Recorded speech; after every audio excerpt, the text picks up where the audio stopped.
Young generation এখন আর ঘুমিয়ে থাকে না, তারা সবকিছু দেখছে, তারা সামনে সময় অনুযায়ী তাদের জবাবটা তারা ইনশাল্লাহ দিয়ে দেবে ইনশাল্লাহ। ছাত্র সংসদ নির্বাচনগুলো যদি প্রভাব নাই ফেলতো তাহলে এই নির্বাচন নিয়ে তাদের এত ভয় কিসের? যদি কোনো প্রভাব না ফেলে তাহলে এই নির্বাচনগুলো বন্ধ করার জন্য কেন উঠে পড়ে লাগছে? আমরা আমাদের কর্মসূচি অবস্থান এবং পরিবেশ পরিপ্রেক্ষিতে আমরা এই কর্মসূচিগুলো ঘোষণা করব মিডিয়ার মাধ্যমে, আমাদের প্রচার সেলের মাধ্যমে আপনাদেরকে আমরা সেটা জানিয়ে দেবো ইনশাআল্লাহ। যদি কোনো প্রভাব না ফেলে তাহলে এই নির্বাচনগুলো বন্ধ করার জন্য কেন উঠে পড়ে লাগছে?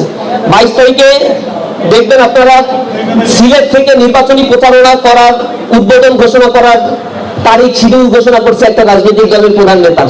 এ কারণে শাহজালাল বিজ্ঞান প্রযুক্তিতে একদিন আগে এই নির্বাচনে পরাজয়কে তারা তাদের প্রেস্টিজিয়াস ইস্যু হিসেবে নিয়েছে। এই ইস্যুকে কেন্দ্র করে তারা এই নির্বাচন বানচালের জন্য তাদের আইনজীবী দিয়ে পরিকল্পিতভাবে কোর্টকে ব্যবহার করে তার অঙ্গ সংগঠন ছাত্রদলকে দিয়ে নির্বাচন কমিশনের সামনে গতকাল থেকে ঘেরাও করে তারা এই কর্মসূচিগুলো ঘোষণা করছে। এর একটা ইন্টেনশন তো আছে।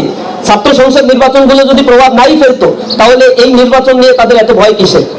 আমরা বলতে চাই এগুলো আমরা কোনো জবাব দেব না, তবে সময় হচ্ছে সবকিছু বলে দেবে।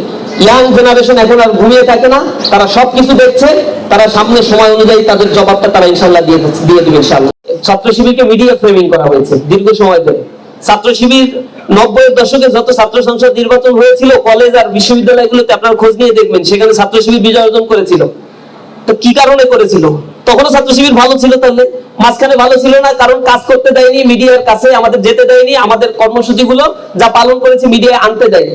আমাদেরকে যখন কোনো তালিম থেকে ধরে নিয়ে যাওয়া হতো জঙ্গি মামলা দিয়ে দেওয়া হতো, মিছিল থেকে অধিকার আদায়ের মিছিল থেকে আমাদেরকে গ্রেফতার করা হতো, আমাদেরকে বলতো আমরা রাষ্ট্রবিরোধী কার্যক্রমে লিপ্ত। এভাবে করে জাতির সামনে মিডিয়া ফ্রেমিং করে আমাদেরকে উপস্থাপন করা হয়েছে।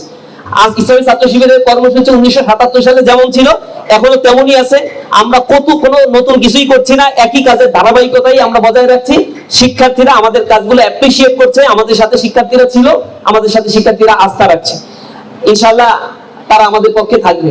আর একটা বিষয় হচ্ছে ইসলামী ছাত্র শিবির আগামীতে গণভোট যেটা অনুষ্ঠিত হতে যাচ্ছে তার পক্ষে দেশব্যাপী ক্যাম্পেইনে সক্রিয় ভূমিকাও পালন করবে। শিক্ষার্থীদের সাথে নিয়ে বাংলাদেশের প্রত্যন্ত উপজেলা পর্যন্ত, গ্রাম পর্যায় পর্যন্ত আমরা হ্যাঁ ভোটের পক্ষে ক্যাম্পেইন পরিচালনা করব শিক্ষার্থীদের সাথে নিয়ে। আপনারা দেখতে পাবেন ইসলামী ছাত্র শিবিরকে শিক্ষার্থীরা কত বেশি পছন্দ করে, ছাত্র শিবিরের সাথে শিক্ষার্থীরা কিভাবে থেকে কার্যক্রমে অংশগ্রহণ করছে।